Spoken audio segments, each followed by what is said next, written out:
Hello guys, so today we are gonna discuss about a very special product which is basically Wolfbox a car dash cam. So this is not only a dash cam but also a rear view mirror. So this product basically fits on the rear view mirror of the car.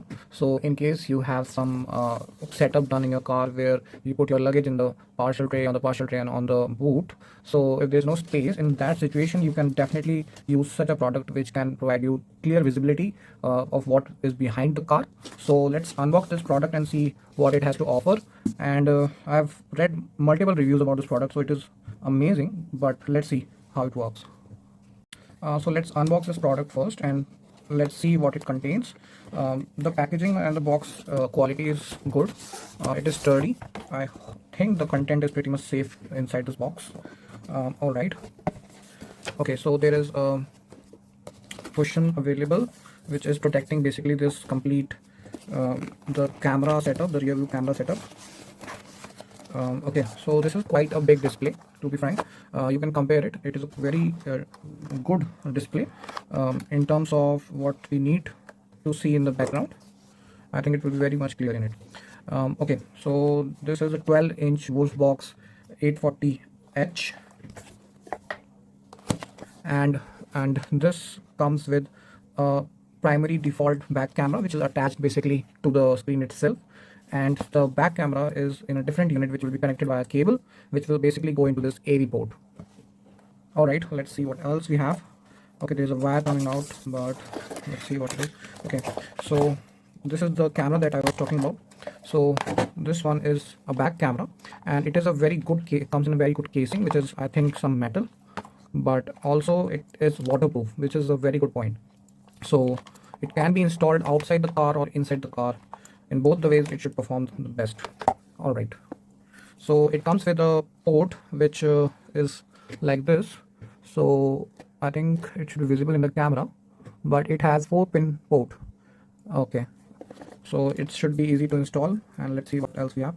Okay, so we have the wire which is basically having that port with the 4 pins which connects with that camera, and we have this the output port basically, which should go into the display unit. Yeah, okay. Now we have these rubber casings which are basically to mount our camera. These are rubber casing which helps us to mount the camera on the rear view mirror of the car. So what it does is we have slots available. We have this mounts available in back of this device where these rubbers are fitted, and in between it passes the the rear view mirror of the car. So it goes like this. The rear view mirror fits right here. So that is the point, and it is good that in case of any accidents or any emergency, because it's an electronic device, it can still malfunction. In case of certain accidents, we can remove it to access our main mirror, rear view mirror, and at least drive the car safely back to the home. All right, so let's see what else we have. Okay, so this is a GPS unit which is provided along with this device, and it is mentioned that we have to place this GPS unit on the dashboard facing upwards. That's why we have this label here up. So this part should be pointed upwards. Only then the GPS will function properly. This is essential in the case when there is an accident and you want to trace the exact longitude and latitude at the point of the incident, and at that state I think it is very good. All right, another thing is this charger port which basically powers the display unit. So it is a type C port available here. So this is a type C charger, and it is pretty much long, which can fit in the front 12-volt car charger, and pretty much decent size of 10 feet. Yeah. All right.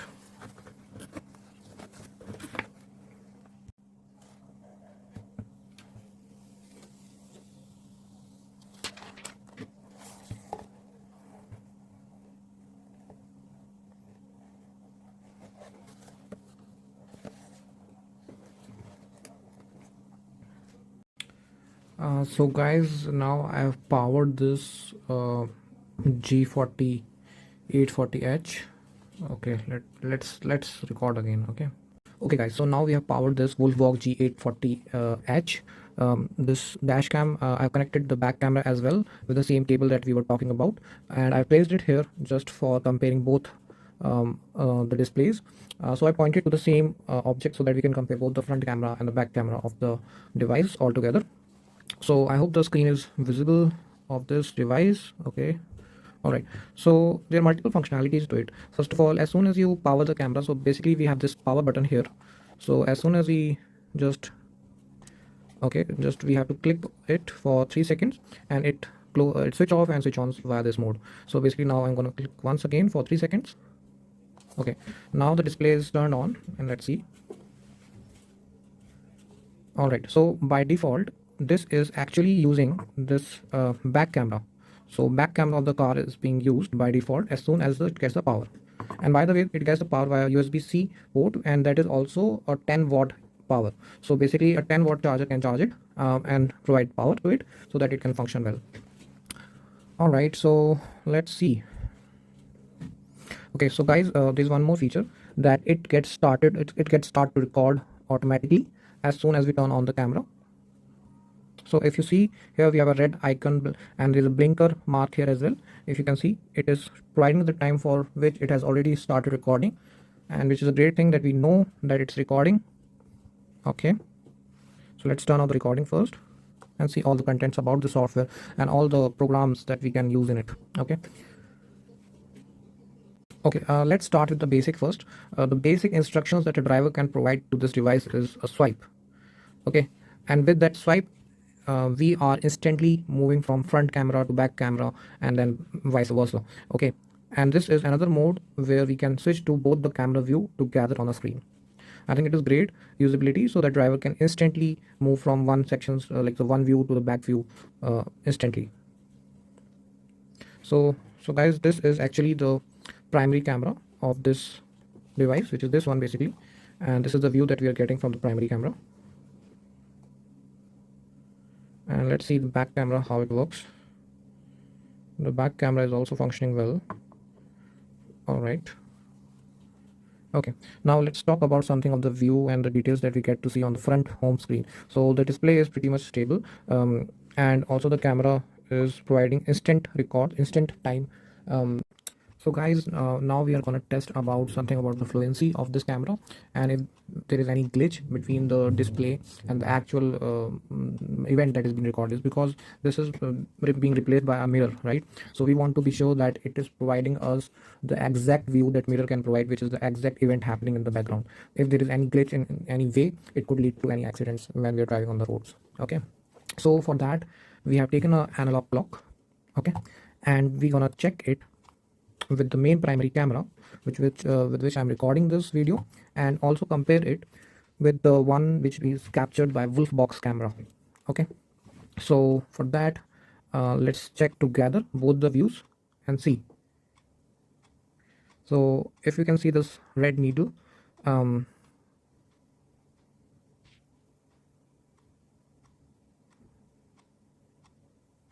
I think it is barely a micro, I think microsecond changes, very negligible changes, but I think it is very fluent, and it is providing real-time captures. I think you can hear the tick of the clock as well. All right, that gives a good idea that it is providing fluent output, and this is what we actually call a live recording, a live display.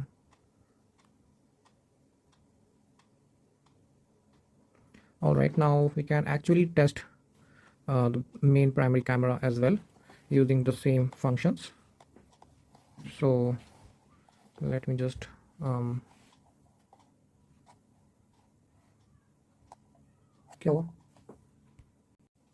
okay guys, so now we're gonna test about the glare issues with the camera, and we're gonna see that how well Wolfbox is performing in case of heavy background light and the high beeps of the car. So we're gonna replicate it with a flashlight and see how it is performing and how the other objects on the in the camera is reacting to it, how clear the other objects apart from that glare is shown to the users. So for that, I'm using the same back camera of the Wolfbox setup, and I have placed one object in the background, and also I have provided a glare to it, the flash cam. So if I see clearly, the bright light is still shown on the screen, but the background is not reacting to it.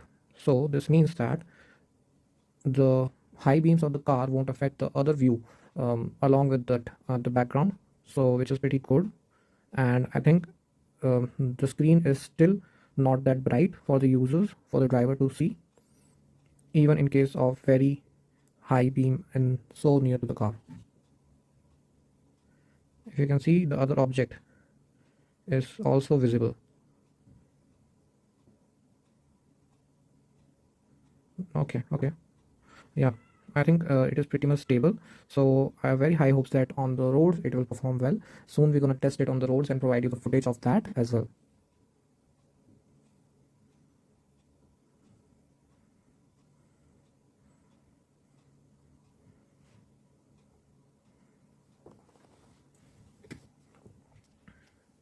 Okay, so now let's go into this settings and all the things that is provided on this display, and go one by one to see like what all features do we have. So first of all, we have this record button, which is basically to record this back camera view and the front camera view all together, record the events and store it into the micro SD slot, which is provided, the micro SD card slot which is provided to us.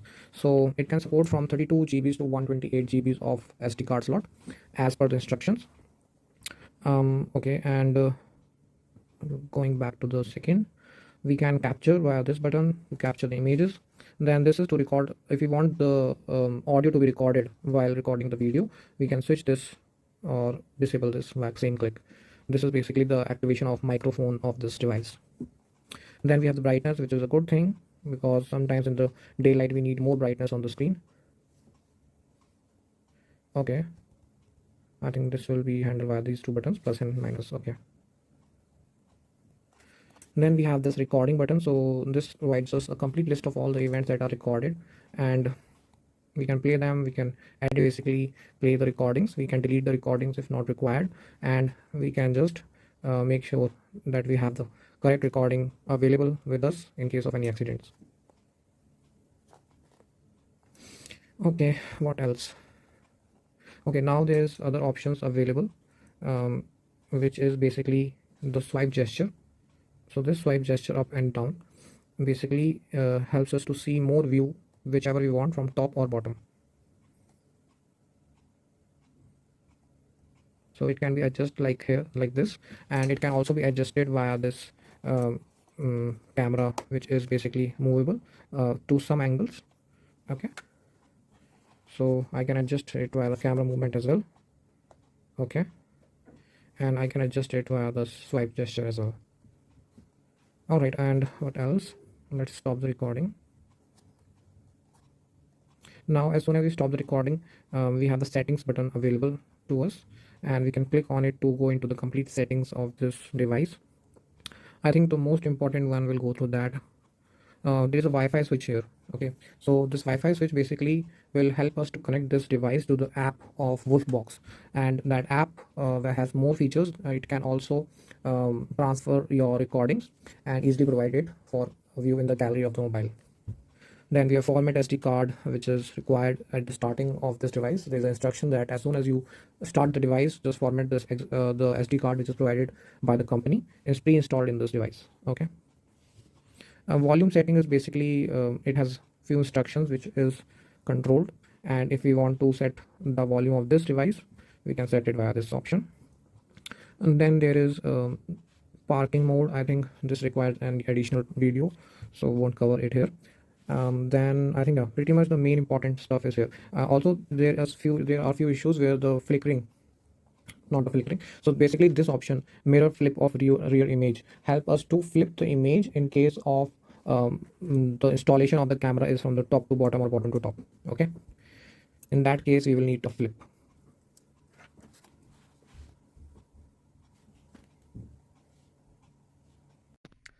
So as you can see that I have connected this Wolfbox camera setup in my car, and it is working absolutely fine.